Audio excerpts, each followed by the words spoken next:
हरि ओम नमो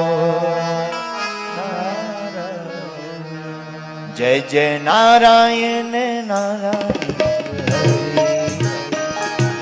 नारायण नारायण हरि हरि लक्ष्मी नारायण नारायण हरि हरि लक्ष्मी नारायण नारायण हरि हरि तेरी लीला सबसे प्यारी प्यारी हरि हरि तेरी लीला सबसे प्यारी प्यारी हरि हरि लक्ष्मी नारायण नारायण हरि हरि लक्ष्मी नारायण नारायण हरि हरि लक्ष्मी नारायण नारायण हरि हरि ओम नमो नारायण हरि ओम नमो नारायण हरि ओम नमो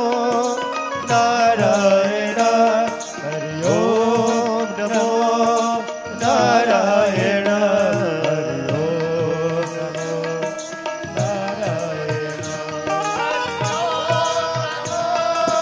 नारायण हरि ओम नमो नारायण हरि ओम नमो नारायण हरि ओम नमो नारायण लक्ष्मी नारायण भगवान की बद्रीनाथ भगवान की परम भागवत श्री उद्धव जी महाराज की परम भागवत श्री नारद जी महाराज की सत्यनारायण भगवान की जय हो ओम नमो नारायण ओम नमो ओम नमो नारायण ओम नमो नारायण ओम नमो नारायण मनी मन आप सभी प्रणाम करें भगवान ठाकुर जी को। हल्दी चावल लाए हो, सामग्री लाए हो, अच्छा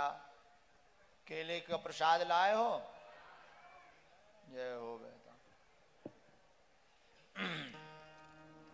कल हम सब ने एक अध्याय को श्रवण किया था, समय चक्र के कारण समय की अवधि थी।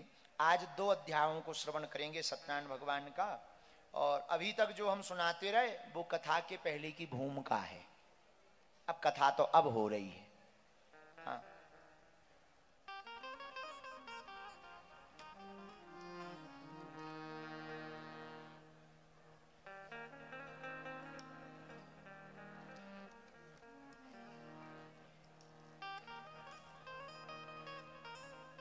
दोनों हाथों को जोड़ करके ये विग्रह है नारायण भगवान का, इनको प्रणाम करो सब लोग।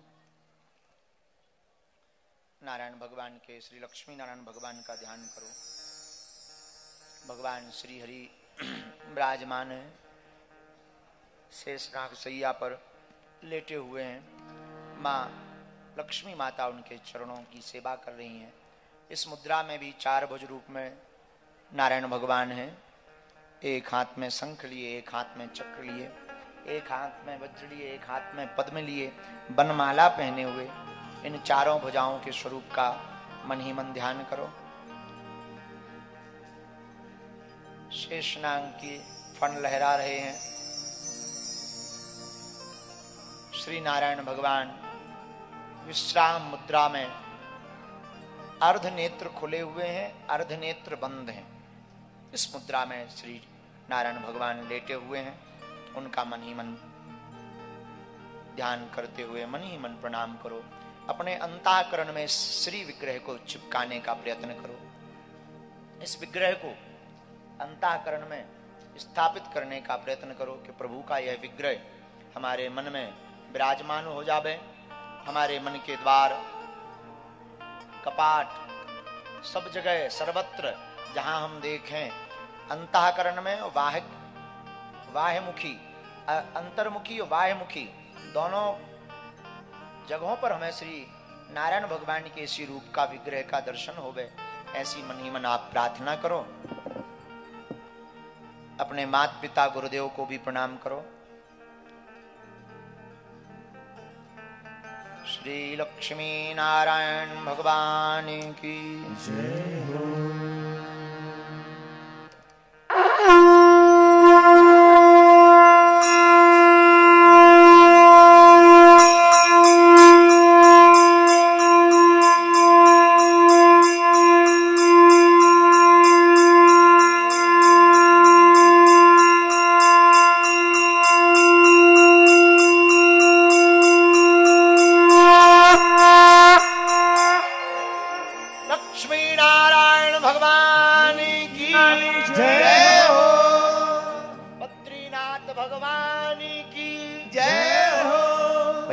हल्दी चावल हाथ में ले लो। कल हम आप सबने एक अध्याय की चर्चा को श्रवण किया था। आज सत्यनारायण भगवान की द्वितीय अध्याय की कथा को सुनेंगे। श्री सत्यनारायण भगवान की ओम गम गणपतिये नमः। ओम गम गुरुवे नमः। कल तक की कथा में जो हम आप सबने श्रवण किया था, नारद जी महाराज ने भगवान श्री हरि विष्णु से पूछा, Decathlon 60 plus sports 6000 plus products. में जन्मे मनुष्यों को दुख मिलेगा, नाना प्रकार के कष्ट मिलेंगे। कलयुग के लोग कम समय में आपके कौन से व्रत करने से पुण्य फल को प्राप्त करेंगे, मनोवांछित फल प्राप्त करेंगे, किस साधारण व्रत, कम समय के व्रत को करने से उनके नाना प्रकार के दुख संकट मिट जाएंगे, धन धान से परिपूर्ण हो जाएंगे। भगवान श्री हरि ने नारद जी को कहा था कि जो भी भक्त, जो भी साधक हमारी सत्यनारायण व्रत कथा को प्रेम पूर्वक भाव पूर्वक करेगा, उसकी सभी मनोकामनाएं पूर्ण होंगी, धन धान से संपन्न हो जाएगा, निर्धन धनवान बन जाएगा, संतानहीनों को संतान की प्राप्ति होगी, बंधन में पड़े हुए व्यक्ति बंधन से मुक्त हो जाएंगे। उसका विधि पूर्वक भगवान श्री हरि ने नारद जी को उपाय भी बतलाया था। अब द्वितीय अध्याय में श्री सूत उवाच, अब दूसरे अध्याय में वर्णन आता है जिन्होंने सत्यनारायण भगवान की कथा को किया उनको क्या क्या फल प्राप्त हुआ। कश्चित काशीपुरे रम्ये, आहा, काशीपुरी नगरी में एक ब्राह्मण रहता था। वह अत्यंत निर्धन ब्राह्मण था। भूख प्यास से व्याकुल होकर के वह ब्राह्मण नित्य पृथ्वी पर घूमा फिरा करता था। भगवान ब्राह्मणों को बड़ा प्रेम करने वाले हैं, क्योंकि रामायण में भी वर्णन आया, विप्र धेनु सुर संत हित लीन मनुज अवतार। भगवान ब्राह्मणों से बड़ा प्रेम करते हैं। ब्राह्मण को, निर्धन ब्राह्मण को देख करके भगवान को दया आ गई। ब्राह्मण का काम क्या था? वह बूढ़ा ब्राह्मण, वृद्ध ब्राह्मण घर घर जाकर भिक्षा मांगता था और भिक्षा मांग करके ला करके अपने परिवार का, स्वयं का भरण पोषण करता था। एक दिन भगवान को दया लगी। भगवान ने उस ब्राह्मण के पास एक बूढ़े ब्राह्मण का रूप धारण करके कहा, हे विप्र, तुम नित्य दुखी हो करके पृथ्वी पर क्यों घूमते हो? हमसे कहो, क्या मन में इच्छा है? वह ब्राह्मण बोला, हे भगवान, हम भिक्षा के लिए पृथ्वी पर घूमते हैं, भिक्षा याचन करने के लिए पृथ्वी पर फिरते हैं। हे प्रभु, यदि दरिद्रता मिटाने का कोई उपाय आप जानते हो, कोई नियम जानते हो तो हमको बतला दो, हम उसको अवश्य करेंगे। भगवान ने इतना जैसे ही सुना, मुस्कुराते हुए बूढ़े रूप में ब्राह्मण उस ब्राह्मण से बोले, पंडित जी, तुम सत्यनारायण भगवान का व्रत व पूजन करो। जिस व्रत के करने से मनुष्य सब दुखों से छूट जाता है, जिस व्रत के विधान करने से निर्धन धनवान हो जाता है, ऐसे व्रत का मैं विधान बतला रहा हूं। हे ब्राह्मण देवता, अगर तुम इस व्रत को करोगे तो तुम्हारी निर्धनता दूर हो जाएगी। बूढ़ा ब्राह्मण, वह ब्राह्मण देवता हाथ जोड़कर कहने लगे, भगवान विधि बतलाइए। भगवान ने सत्यनारायण भगवान की विधि बतलाई, जो कल हमने आपको बतलाई थी। शाम के समय कथा को करना चाहिए, व्रत रखना चाहिए और बंधु बांधवों को बुलाकर साठी का चूर्ण ना हो तो गेहूं का चूर्ण वो गेहूं के अभाव में साठी का चूर्ण, शक्कर, गुड़, केले का फल आदि सब सामग्री को रख करके बंधु बांधवों को बुलाकर, ब्राह्मणों को बुलाकर इस व्रत को करना चाहिए। ब्राह्मण देवता को उपाय बतलाया। भगवान उपाय बतलाकर अंतर ध्यान हो गए। उसके बाद जब अंतर ध्यान हुए तो वह ब्राह्मण अपने घर को गया। ब्राह्मण रात्रि काल में उसको नींद नहीं आई। हमको उपाय तो कह दिया कि व्रत को करो, व्रत को करने से निर्धन धनवान हो जाता है, पर हमारे घर पर तो फूटी चवन्नी नहीं है, फूटी कौड़ी नहीं है, हम कहां से इस व्रत को करेंगे। पर प्रातः काल उस ब्राह्मण ने उठकर संकल्प लिया। देखो संकल्प में कितना बल होता है। संकल्प लिया कि आज ग्राम में लकड़ी बेचने से जो भी धन मिलेगा, आज ब्राह्मण ने विचार किया, आज भिक्षा में हमें जो भी धन मिलेगा उस धन से हम सत्यनारायण भगवान की कथा को करवाएंगे। ऐसा मन में प्रण ले लिया। ब्राह्मण देवता ने प्रण लेकर के भिक्षा याटन के लिए गए, भिक्षा मांगने के लिए गए। भगवान की बड़ी कृपा हुई। उस दिन उनको 4 गुना भिक्षा में धन प्राप्त हुआ। ब्राह्मण देवता भगवान को धन्यवाद कहने लगे। जय हो प्रभु, आज ही हमने संकल्प लिया था, आज ही आपने हमारी सुन ली। खूब संपदा प्राप्त हुई। जैसे ही बहुत संपदा प्राप्त हुई तुरंत ब्राह्मण देवता अपने घर को आए, बंधु बांधवों को बुलाया, ब्राह्मणों को बुलाया, भक्ति पूर्वक सभी सामग्री को एकत्रित करके सायं काल के समय ब्राह्मण देवता ने सत्यनारायण भगवान का व्रत किया। भगवान से प्रार्थना की, हे प्रभु अगर हम पर कृपा होगी तो हम हर महीने आपकी व्रत कथा सत्यनारायण की कथा को करवाएंगे, सत्यनारायण भगवान के व्रत को करेंगे। भगवान भक्ति भाव पूर्वक इस व्रत के करने से प्रसन्न हो गए और खूब आशीर्वाद भगवान ने दिया। वह ब्राह्मण उस व्रत के प्रभाव से सभी दुखों से छूट गया एवं खूब धनवान हो गया। ब्राह्मण बड़ा प्रसन्न हुआ। उस दिन के बाद वह ब्राह्मण प्रत्येक महीने सत्यनारायण भगवान के व्रत को करने लगा। ऐसे सत्यनारायण का व्रत जो करेगा वह पापों से छूटकर दुर्लभ मोक्ष को प्राप्त होगा। श्री सूत जी बोले, हे विप्रो, हे ऋषियों, इस व्रत को जो भी पृथ्वी पर करेगा वह मनुष्य सभी दुखों से छूट जाएगा, उसके समस्त दुख नष्ट हो जाएंगे। ऐसे श्री सूत जी ने अपनी वाणी से कहा। ऋषियों से कहते हुए कहा, सूत जी बोले, हे मुनियों और सुनो, इस ब्राह्मण की देखा देखी करके और किसने सत्यनारायण भगवान के आशीर्वाद को पाया। एक दिन वही ब्राह्मण धन के और विस्तार के लिए सत्यनारायण की कथा कर रहा था, भावपूर्वक श्रद्धापूर्वक अपने भवन में। लेकिन उसी समय एक लकड़ी बेचने वाला लकड़हारा वहां से निकला। उसने बहुत भीड़ को देखा पंडित जी के घर पर, तो लकड़ियों का गट्ठा बाहर रख दिया, अंदर भवन में पहुंच गया। सत्यनारायण की कथा उसने कभी सुनी नहीं थी, देखी नहीं थी। भावपूर्वक जब देखा बड़ा प्रसन्न हुआ। जब सत्यनारायण की कथा पूरी हो गई तो ब्राह्मण देवता ने चरणामृत दिया भगवान का, उसने चरणामृत पिया। पंजीरी का प्रसाद दिया, उसने प्रसाद पाया। हाथ जोड़कर ब्राह्मण से पूछा, हे देव, ये कौन सा व्रत है, इसके करने से क्या फल मिलता है, कृपा करके हमको विस्तार पूर्वक बताइएगा। ब्राह्मण देवता ने कहा, अरे भैया लकड़हारा, यह सभी मनोकामनाओं को पूर्ण करने वाला, मनोवांछित फल देने वाला, धन धान्य को बढ़ाने वाला, इसकी ही कृपा से हमारे घर पर धन धान आदि की वृद्धि हुई है। हे लकड़हारे भैया, यह कोई और नहीं श्री सत्यनारायण भगवान का व्रत है। लकड़हारा बड़ा प्रसन्न हुआ। महाराज, जब तुम्हारे धन धान बढ़ गया, पहले तुम्हारी भी स्थिति हमारे जैसी थी, अब बढ़िया हो गई, अब हमारी स्थिति गड़बड़ है। आपने व्रत किया, आप यहां पहुंच गए, हमें भी विधि बतला दो थोड़ा, हमारी भी जिंदगी जुग जुग आ जाए, हमको भी कुछ प्राप्त हो जाए प्रभु की कृपा। ब्राह्मण देवता ने विस्तार पूर्वक लकड़हारे को नियम बतलाया, विधि बतलाई।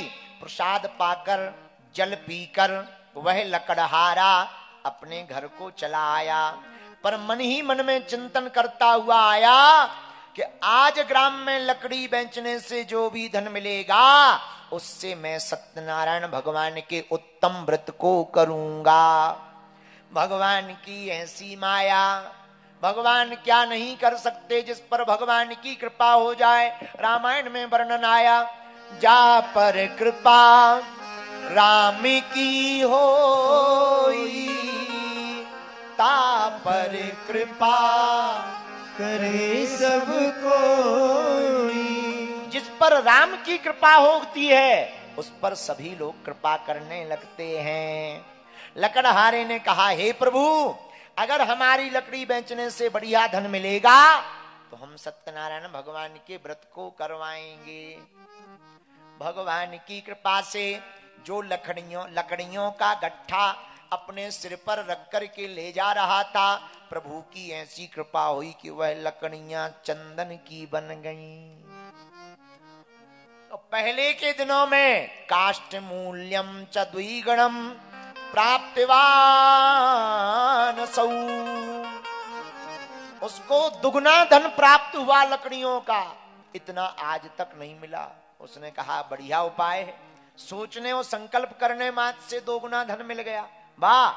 उसने तुरंत लकड़ियों को बेचकर धन से सामग्री खरीदकर ऐसे सुंदर नगर में जैसे ही उसने लकड़ियों को बेचा, हृदय प्रसन्न करते हुए केले का फल, शक्कर, घी, दूध, गेहूं का आटा, इसके अभाव में साथ में सवा सेर इकट्ठा किया।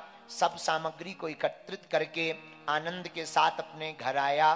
भाइयों को बुलाया, बंधुओं को बुलाया, भूदेव ब्राह्मणों को बुलाया। सायंकाल समय उस लकड़हारे ने सत्यनारायण भगवान के व्रत को करना प्रारंभ कर दिया। पंडित जी ने कथा को गाया, सत्य का व्रत दिलवाया, सत्य पर चलना, सत्य ही बोलना, सत्य पर ही अपने जीवन को व्यतीत करना, इसी से नारायण प्रसन्न होंगे। लकड़हारे ने व्रत ले लिया और संकल्प किया, सत्यनारायण भगवान की कथा को सुना, उसने सबको प्रसाद पाया। पूरी रात रात्रि जागरण किया, कीर्तन किया। इसके प्रभाव से वह धनवान हो गया। इस लोक में समस्त सुख भोग कर अंत में भगवान के लोक को गया। इति श्री स्कंद पुराणे रेवाखंडे सत्यनारायण व्रत कथायां द्वितीयोऽध्याय समाप्ता। बोलो वृंदावन बिहारी लाल की जय। सत्यनारायण भगवान की जय हो। चढ़ा दो हल्दी चावल। शंख ले आओ। हमारे ऊपर नहीं चढ़ाने, थाली में चढ़ा तो हमारे ऊपर फेंक रहे। क्या हम सालेग्राम जी दिख रहे हैं तुम्हें?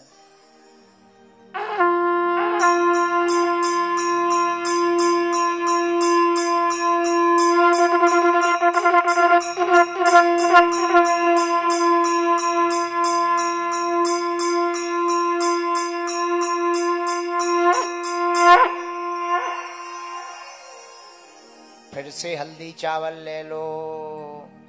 अथ तृतीयो अध्याय। आप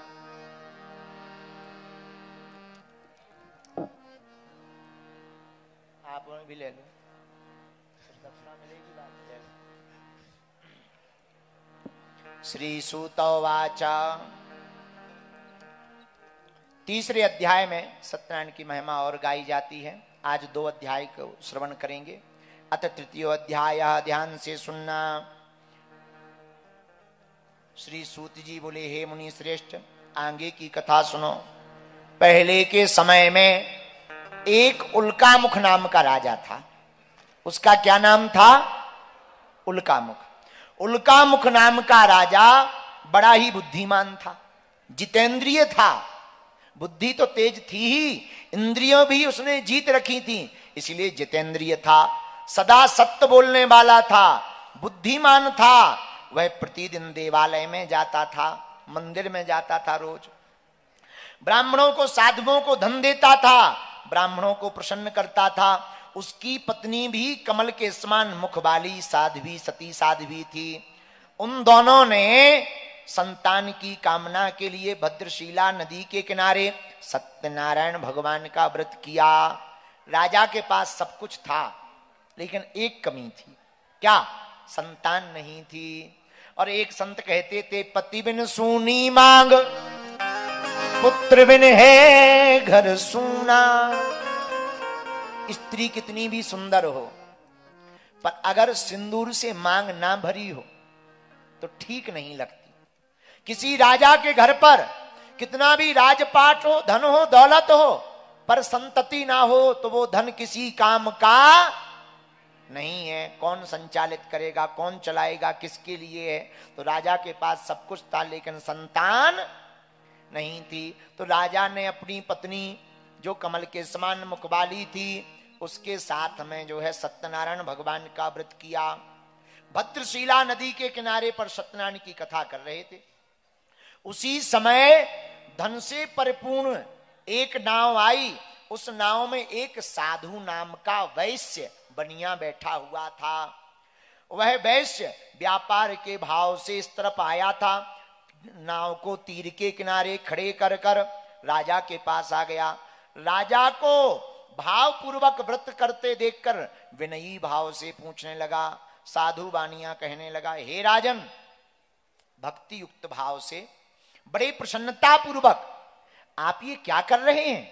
इसके करने से क्या फल मिलता है और इसको क्यों करना चाहिए? इस समय मेरी सुनने की इच्छा है, मुझको बताओ। राजा बोले, हे साधु बानिया, हम पुत्रादि प्राप्ति की कामना के लिए, बंधु बांधवों के साथ अतुल तेजस्वी संतान के लिए भगवान सत्यनारायण का व्रत और पूजन कर रहे हैं। साधु नाम का बनिया बोला, महाराज, क्या सत्यनारायण का व्रत करवाने से संतान होगी? राजा बोला, बिल्कुल होगी। भरोसा दृढ़ होगा, नियम का पालन करोगे, व्रत को पूर्ण करोगे तो निश्चित तुम्हारे घर पर संतान होगी।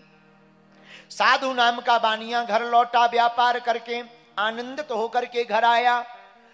उसने संतान देने वाली अपनी स्त्री से कहा, हे देवी, आज हम दोनों संकल्प ले रहे। देखो, सत्यनारायण का एक फल है, आप व्रत करो तो फल मिलना ही है, पर सामर्थ्यता नहीं है, समय नहीं है, और उस वक्त आप सत्यनारायण की कथा ना करवा पाओ तो किसी भी परिस्थिति में सत्यनारायण कथा करवाने का अगर आप संकल्प ले लोगे तब भी आपका काम सफल हो जाएगा। साधु नाम का बनिया महाकंजूस था।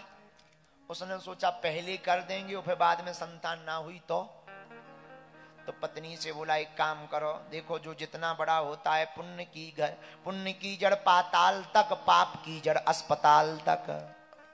साधु नाम का बनिया अपनी पत्नी से बोला, एक काम करो, हम दोनों संकल्प ले लेते हैं। अच्छा, क्या संकल्प? हमारे जब संतान होगी तब हम सत्यनारायण भगवान के व्रत को करेंगे। पत्नी भी बड़ी प्रसन्न हो गई। लीलावती नाम था पत्नी का। लीलावती प्रसन्न हो गई। बहुत अच्छा उपाय महाराज, जय हो आपकी। लेकिन भगवान की कृपा, कालांतर में साधु नाम के बानिया के यहां लीलावती के गर्भ से एक सुंदर कन्या का जन्म हुआ।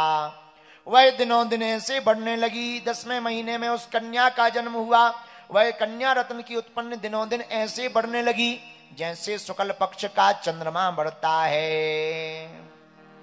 उस कन्या के स्वरूप को देखकर ब्राह्मणों ने उसका नाम कलावती रखा। क्या रखा? कलावती नाम रखा। नामकरण हो गया। एक दिन लीलावती अपने पति से बोली, महाराज, आपने संकल्प किया था कि जब हमारे संतान होगी तब हम सत्यनारायण भगवान के व्रत को करेंगे। साधु नाम का बानिया बड़ा कंजूस था, चमड़ी चली जाए पर दमड़ी ना जाए। उसने सोचा अभी कर देंगे, फिर शादी होगी, फिर करना पड़ेगा, 2 बार खर्चा लगे। देवी चिंता मत करो, बेटी का जब विवाह होगा तो दोनों इकट्ठी सत्यनारायण भगवान के व्रत को करेंगे। पत्नी को समझा बुझा दिया। बेचारी पत्नी क्या बोले समझ गई। साधु नाम का बानिया व्यापार करने चला गया। जब व्यापार करने चला गया, कुछ दिनों बाद वापस आया। दृष्टवा तु सुंदरम बालम वाणिक्य पुत्रम गुणान्वितम जब वापस आया उसने अपनी कन्या को खेलते हुए देखा। विवाहार्थम च कन्याया वरम श्रेष्ठम विचारय। कन्या को विवाह योग देखकर मन में सोचा बेटी का विवाह कर देना चाहिए। दूतों को बुलाया, इधर आओ, हमारी बेटी के लिए कोई सुंदर वर देख करके लाओ। दूत गए, एक सुंदर व्यापारी के बालक को देखकर महाराज के पास आकर, साधु नाम के बानिया के पास आकर खबर की। साधु नाम के बानिया ने उस सुयोग वर को देख करके दृष्ट्वा तु सुंदरम बालम बाणिक्य पुत्रम गुणान्वितम, तुरंत अपनी बेटी कलावती का विवाह कर दिया। विवाह के बाद भगवान की कथा को भूल गया, पहले ही नहीं की, ऊपर से विवाह की भाग दौड़ में भूल गया। जब भूल गया तो दमाद को घर पे ही रख लिया, बेटा यहीं रहो, हमारे पास तो बेटी भर है, यहीं व्यापार करो, हमारा काम देखो। कुछ दिनों के लिए दमाद के साथ वह चतुर साधु बानिया दमाद को लेकर व्यापार करने समुद्र के किनारे एक रतनपुर नामक नगर में गया। दमाद भी बड़ा आदमी, साधु नाम का बानिया भी बड़ा आदमी, दोनों राजा चंद्रकेतु के नगर में व्यापार करने लगे। भगवान ने सोचा बड़ा कंजूस है, पहले कह रहा था कि बेटी हो जाएगी तो फिर सत्यनारायण करवाएंगे, बेटी हो गई तो फिर कह रहा था कि जब विवाह हो जाएगा तब करवाएंगे, अब शादी हो गई फिर तो वही हाल है, फिर कहेगा नाती पोता और हो जाए फिर करवाएंगे, नाती पोता हो जाएंगे फिर कहेगा महाराज इनकी शादी और हो जाए। इसका मतलब ये करवाएगा ही नहीं, तो ये तो थोड़ा सा मजा चखा देना चाहिए। भगवान ने ऐसा सोचा, थोड़ी सी मिर्ची खिला दे। क्या करें, राजा चंद्रकेतु के नगर में जब वह बानिया व्यापार करने लगा, भगवान रुष्ट हो गए। उसकी प्रतिज्ञा को भ्रष्ट देखकर, देखो ये बात सावधानी की है, या तो प्रतिज्ञा करो मत, और करो तो पूरी करो, नहीं तो करो मत। या तो संकल्प लो मत, लो तो पूरा करो। उसकी भ्रष्ट प्रतिज्ञा को देखकर भगवान ने श्राप दे दिया, जाओ तुम्हें महादारुण दुख, कठिन दुख प्राप्त होगा। साधु नाम के बानिया को कुछ पता नहीं लगा, कई लोगों का ऐसे ही हाल होता है, उन्हें लगता है भगवान है ही नहीं है, करते जाओ पाप, कहां देख रहा है। हाँ, लेकिन जब भगवान की मार घलती है तब फिर ठिकाने लग जाता, फिर जय बजरंगबली करता, भैया कोई बताओ महात्मा जी अच्छे हों, अर्जी लगानी है। जब तक पाप करता है तब तक ध्यान नहीं आता है, बोलो सीताराम। साधु नाम का बानिया बड़ा प्रसन्न, व्यापार करने लगा। चंद्रकेतु के नगर में भगवान ने श्राप दे दिया। एक दिन भगवान ने माया के 2 चोर बनाए। कितने चोर? 2। वह राजा का धन चुरा करके भागने लगे और दिखा के भागे। सिपाहियों से बोले देखो जो ले जा रहे। सिपाही बोले अरे हमारे रहते लिए जा रहे। सो पीछे पीछे सिपाही, आगे आगे चोर। इतने माया के चोर गजब के थे कि उन्होंने इतनी तेज दौड़ लगाई कि चोरों ने कहा, सोचा सिपाहियों को पता लगे कि हम यहां जा रहे हैं। और जिस भवन में वह बानिया और दमाद ठहरा था वहीं पर चोरों ने जाकर धन को रख दिया और माया के चोर गायब हो गए। 2 चोर, ये भी 2। सिपाही ने समझा यही है। बानिया को और दमाद को दोनों को पकड़कर ले गए, राजा के सामने जाकर खड़ा किया। महाराज हमने आपके धन को चुराने वाले 2 चोरों को पकड़ लिया है, आप आज्ञा करें। राजा ने कहा इनका धन छीन लो, इनको कठोर कारावास में डाल दो। दोनों खूब सफाई देते रहे, पर भैया जब लाठी घलती राम की नहीं चलती किसी की। भगवान की लाठी बड़ी खतरनाक है, इसलिए तो हमने पहले ही कहा पुण्य की जड़ पाताल तक, पाप की जड़ अस्पताल तक। साधु नाम का बानिया रोने लगा, कारागृह में पड़ा। इधर सत्यनारायण भगवान की माया के कारण उसकी बात को किसी ने नहीं सुना। राजा चंद्रकेतु ने सारा धन छीन लिया और श्राप के कारण उसके घर पर भी चोरी हो गई। ले हमारे एक संत कहते थे, बाढ़ही धन अनीत को 10 बरस तक राय, 10 ते 11 जो लगे जरा मूढ़ते जाए। अनीति का धन 10 साल तक टिकता है, 10 से 11 लगते ही जरा मुड़ से चला जाता है। इसने भगवान के संकल्प को पूरा नहीं किया तो खुद भी जेल में गया और घर पे भी चोरी हो गई, सो कंगाल हो गए। बेटी और माँ दोनों भिक्षा मांग करके जीवन जीने लगे। लो आ गई ज्यों के त्यों, बोलो जय सिया राम। शरीर में पीड़ा, मन में चिंता, भूख प्यास से दुखी होकर के लीलावती कलावती घर घर घूमने लगी। एक दिन कलावती बड़ी देर रात को घर आई। एक जगह ब्राह्मण के घर सत्यनारायण की कथा को देखकर बैठ करके सुनने लगी। रात को प्रसाद पाकर घर आई।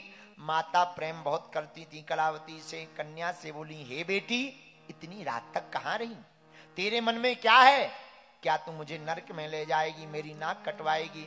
यह सुनकर कलावती बोली, नहीं माँ, हम एक ब्राह्मण के घर पर थे, वहां पर हमने सत्यनारायण भगवान का व्रत होते देखा। लीलावती को याद आ गया कि तेरे पिता ने संतान प्राप्ति के लिए इस संकल्प का व्रत लिया था, हो ना हो ये सत्यनारायण भगवान का ही श्राप हो। तुरंत पड़ोस में जाकर सामग्री को मांगा। कन्या के वाक्य सुनकर साधु वैश्य की स्त्री सत्यनारायण का व्रत करने के लिए तैयार हो गई, उद्यत हो गई। उस स्त्री ने बंधु बांधवों को बुलाया, सत्यनारायण भगवान की कथा की और सत्यनारायण की कथा के अंत में कहा, हे प्रभु, मुझसे, मेरे पति से, मेरे दमान से जो भी अपराध हुआ हो क्षमा कर दो, हमसे भूल हो गई, अज्ञानी है। भगवान प्रसन्न हो गए। छड़े रुष्टा छड़े तुष्टा, रुष्टा तुष्टा छड़े छड़े। भगवान थोड़े में प्रसन्न हो जाते हैं और थोड़े में नाराज हो जाते हैं। भगवान प्रसन्न हो गए। प्रसन्न भय राजा चंद्रकेतु के स्वप्न में गए। ए राजा उठ, सुबह होते ही जो 2 चोर तुमने कारागृह में बंद किए हैं खोल देना, वरना पूरा राज्यपाट नष्ट कर देंगे। धमकी दे दी। राजा की 3 ही बजे रात को नींद खुल गई। और कौन नाश करवाना चाहे, भगवान बोल रहे, दिमाग खराब हो गया। रात को ही उठ बैठा। सुबह सभा लगी, सभा में अपना स्वप्न सुनाया। ब्राह्मण बोले, महाराज खोल दो, काय को बर्बाद करवा रहे, खोल दो।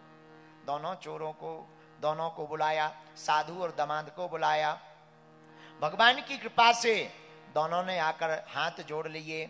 कैदियों की तरह उनको बांध करके लाए थे, पर उनको खुलवा दिया, हाथ जोड़ लिए। राजा ने जो धन लिया था, उस जो छीना था वह भी लौटा दिया, दुगना दे दिया।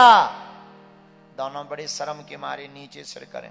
राजा चंद्रकेतु बोले, आप शर्म मत करो, ये आपका अपराध नहीं है, देव अपराध था आपसे। कोई अपराध हो गया था तुमसे, देवताओं का अपराध हो गया था, इसलिए तुमने दुख को पाया है।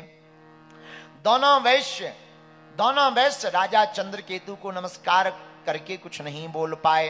दुगना धन ले लिया।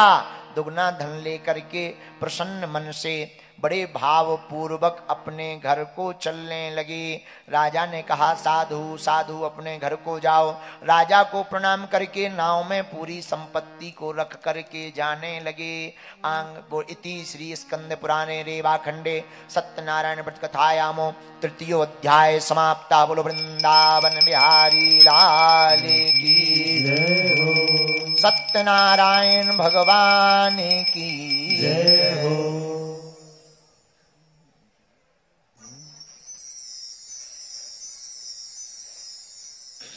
छोड़ दीजिए, आदमन के मूड पे ना फेंको, वहीं अपनी थाली में रख लो। हल्दी जो चावल हल्दी चावल लिए वहीं रख लो।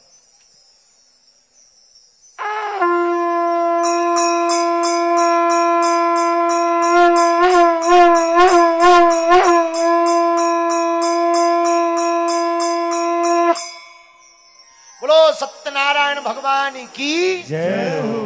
वृंदावन बिहारी लाल की जय हो। लो भैया 3 अध्याय हो गए, 2 बचे, वो कल सुनाएंगे, ठीक है।